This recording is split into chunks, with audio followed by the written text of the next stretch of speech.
the United States has achieved air dominance after 4 days, along with the Israelis, and that's quite an extraordinary achievement. And as a comparison, the Russians have been fighting the Ukrainians for 4 years, and they have not established air superiority. So what the United States and Israel together could do in 4 days, the Russians have been unable to do in 4 years. Hello and welcome to Independence Avenue Media. I'm Kartlo Sharashenice. Today we are joined by Mark Cancian, a retired U.S. Marine Corps colonel and senior advisor at the Center for Strategic and International Studies in Washington. We are discussing the ongoing U.S. operation in Iran and what may come next. Colonel Cancian, first of all, thank you so much for your time for joining us today. And let me start with your overall assessment of the U.S. operation in Iran, based on what we know so far.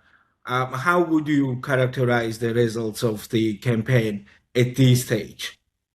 The campaign seems to be going very well as a military campaign. People, of course, can argue about the politics of it, but the United States has achieved air dominance after 4 days, along with the Israelis.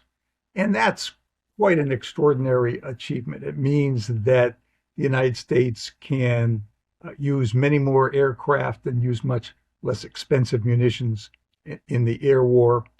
And as a comparison, the Russians have been fighting the Ukrainians for 4 years, and they have not established air superiority.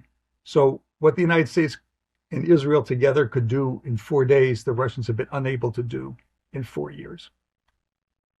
Yeah, Colonel, when you look at the targets that have been struck, what do they suggest about the objectives of this campaign?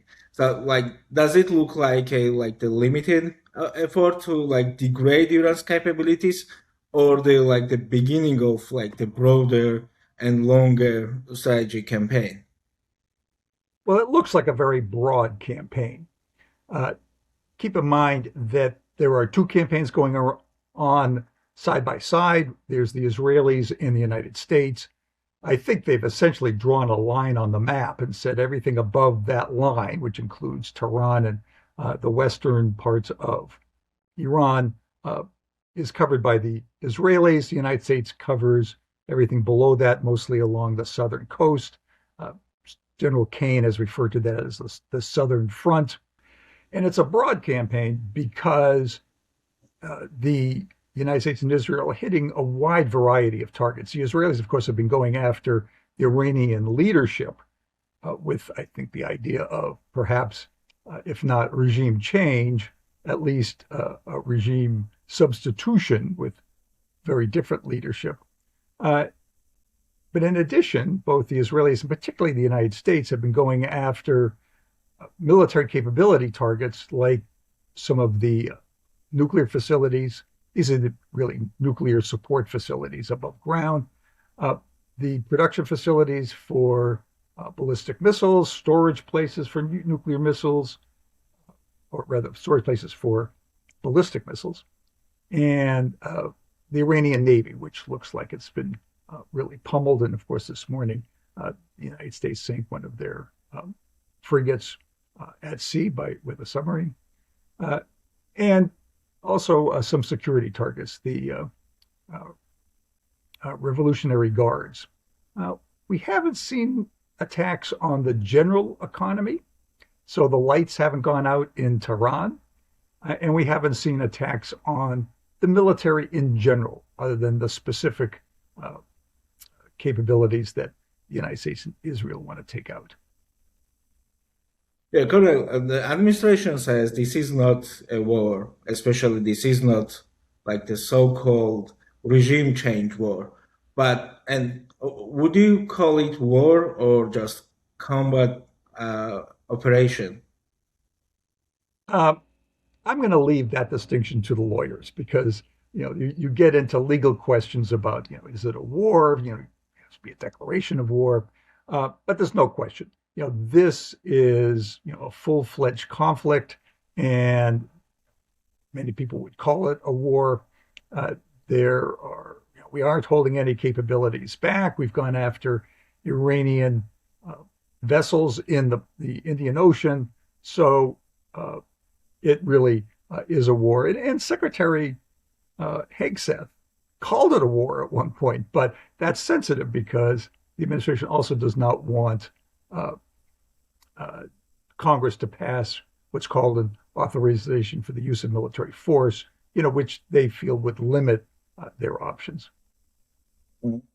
Based on what US officials have said about the objectives of these operations, so how do you expect the campaign to develop from here?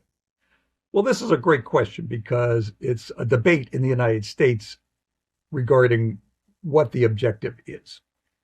When the president came out at the beginning of the conflict with his video, he implied that it was regime change. In fact, he said it was regime change. He encouraged the Iranian people to rise up, to overthrow the government. He said that we would be supporting them. But as time has gone on, they've walked away from regime change. Secretary Hegseth has said it's not about regime change, that in fact it's about eliminating nuclear capabilities, capabilities of ballistic missiles, and also, I think, supporting terrorism around the world. And one suspects that if that could be accomplished through the existing government, but a new leadership, that they might go for that. That's what we did in Venezuela. The Maduro regime is still there, but there's new leadership that the administration says it can work with. So I think we are in that different situation where we might make a deal with whatever elements take over the government. Do you see any realistic scenario in which like US troops could end up on the ground in Iran? Well, there's been tremendous speculation about that. But I think the short answer is no.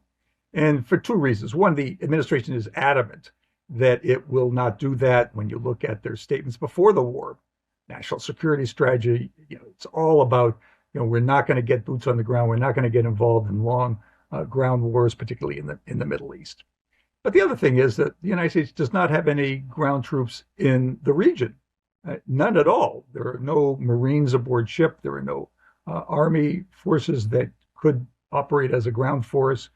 And we don't see any indications that units are getting ready to move either. And those would be pretty obvious. So for both reasons, I think the answer is no.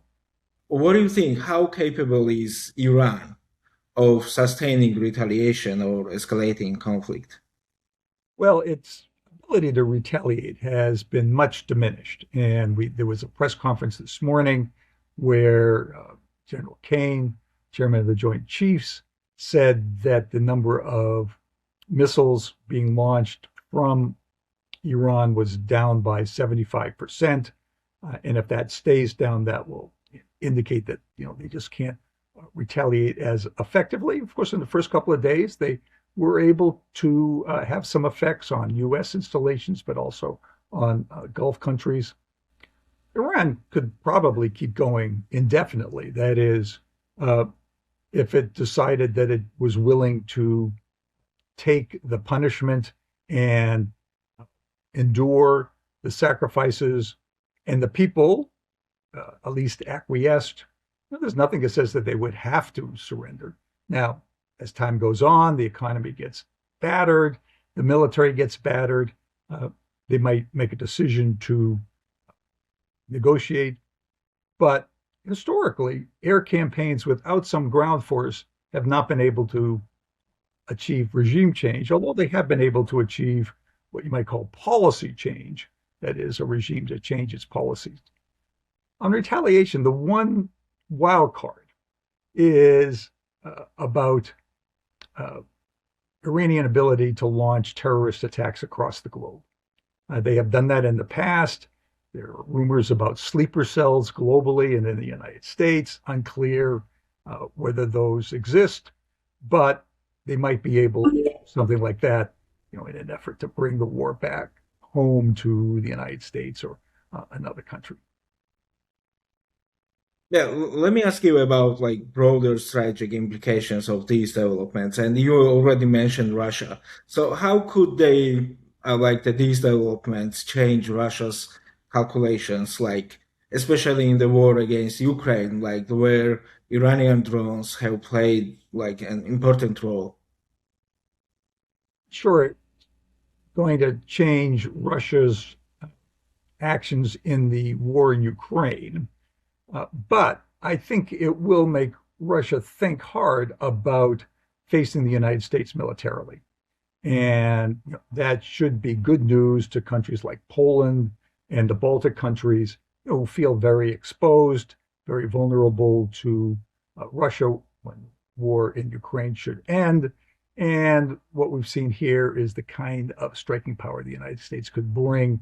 I think it goes beyond what the Russians can do or even may have expected.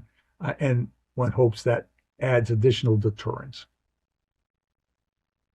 Right. So Ukraine has spent like years defending against Iranian Shahed drones used by Russia, right? So could the United States and its partners benefit from like Ukraine's experience in countering drone attacks in this conflict? Oh, absolutely. Uh, the United States had counter drone efforts going from about 2015, but they were at a very measured pace. It was the war in Ukraine that accelerated those efforts. And at least one of the systems that's being used is called Coyote.